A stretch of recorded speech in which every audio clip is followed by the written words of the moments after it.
Selamat datang dalam pembahasan teori modern pengendalian korporat serta merger dan akuisisi.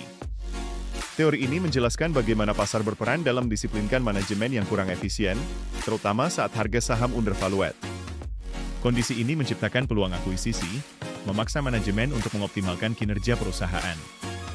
Merger adalah penggabungan dua atau lebih perusahaan menjadi satu entitas baru, sementara akuisisi adalah pembelian satu perusahaan oleh perusahaan lain.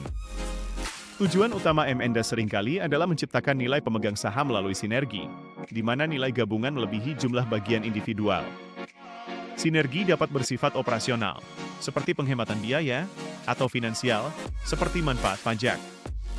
Meskipun potensi sinergi besar, hanya sekitar 50-60% kesepakatan M&A yang berhasil mencapai tujuan sinerginya. Video ini akan menjelaskan 5 teori dasar dalam mergers, acquisitions, atau M&A. Pertama, teori keagenan menjelaskan M&A mengurangi biaya keagenan dari konflik kepentingan pemegang saham dan manajemen. Akuisisi dapat menggantikan manajemen tidak efisien atau menyelaraskan kepentingan demi nilai pemegang saham. Kedua, teori hierarki menyatakan M&A mencapai struktur organisasi optimal dan mengurangi biaya transaksi. M&A memungkinkan internalisasi transaksi pasar, meningkatkan efisiensi dan kontrol, daripada mengatur aktivitas secara internal. Ketiga, hipotesis arus kas bebas oleh Michael Jensen menyatakan M&A mengatasi masalah arus kas bebas.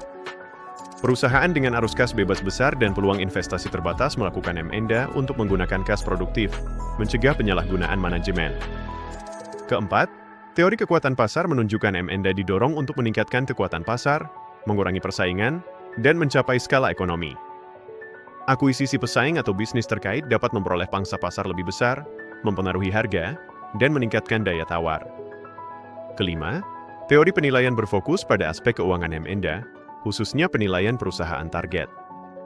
M&A terjadi saat pengakuisisi percaya target dinilai terlalu rendah atau sinergi menciptakan nilai melebihi biaya akuisisi. Memahami teori-teori ini penting untuk keberhasilan transaksi M&A. Halo, hari ini kita bahas teori pengendalian perusahaan menurut Henry Manne. Implikasi teori ini bagi pasar meliputi pengaruh terhadap tender offer dan manajemen. Contoh kasus pertama adalah akuisisi WhatsApp oleh Facebook pada 2014 yang menciptakan sinergi sosial. Kasus kedua, merger bank NISP dan OBC sejak 1990-an meningkatkan efisiensi operasional. Sumber penciptaan nilai melalui sinergi internal dan eksternal. Pelajari lebih lanjut untuk memahami dampaknya. Halo, hari ini kita akan membahas isu-isu mutakhir corporate control, dimulai dengan kritik dan tantangan yang muncul sejak tahun 1980-an. Masalah utama termasuk konflik kepentingan, kurangnya pengawasan, dan dampaknya pada manajemen, seperti masalah agensi, moral hazard, dan informasi asimetris. Selanjutnya, kita akan membahas penyempurnaan dan isu teori agensi, termasuk peran dewan direksi, kompetisi pasar produk, kepatuhan regulasi, dan prinsip-prinsip OECD.